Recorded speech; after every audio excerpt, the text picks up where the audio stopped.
On the issue of the just energy transition plans and the questions as to whether this would lead to loss of jobs or what does this mean for people that are already working in carbon-heavy industries, as it were,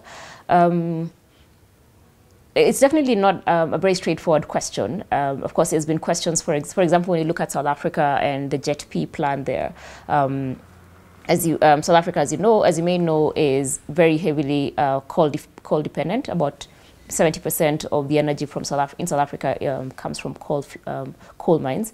And of course, there's been questions of if we are going to push towards a greener grid, what happens to the coal miners? And even if, for example, we do an energy transition, are the people that are going to be working in the green economy the same people that are going to be working, the same people that are working in mines? And it's not always a one-to-one correlation. It's not as though you can just take a coal miner and say, hey, please go and work in a wind farm.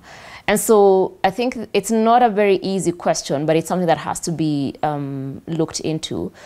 I go back to the fact that we're already at a place where the world is going to go green. And so countries cannot ignore that. And any country that's looking at its 5, 10, 20-year plan should be looking at where is the world going to be in another 20, 30 years. So whatever investments you can make, and whether it's using external investments or even your own internal investments, you need to make sure that you are investing towards a green future. And the good thing with that is that there will be jobs that will be created either way if we are deliberate about that. So if, say, we want to build a geothermal plant in Kenya, or we want to, harness, wind potential in Namibia, or hydro in Ethiopia, those are jobs, and those are, and of course, people that are going to be working on those jobs are young people, ideally, and so that's a job that didn't exist that now exists.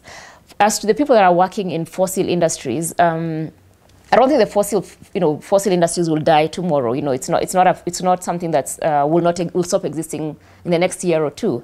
So you still have a couple of years where people will continue to be employed in these industries.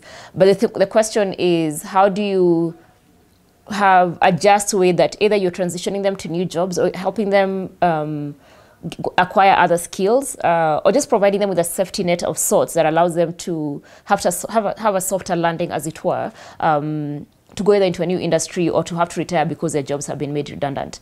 And so, yes, I think there is a question about it, but then again, we have to remember that we have time, in the sense that we are not shutting down these coal factories tomorrow. There's several years for this to go on, but the question is, how do we take advantage of this window or that period of time to train the people that are already working in the coal mines or provide them with alternatives that they can take up once the mines have been closed.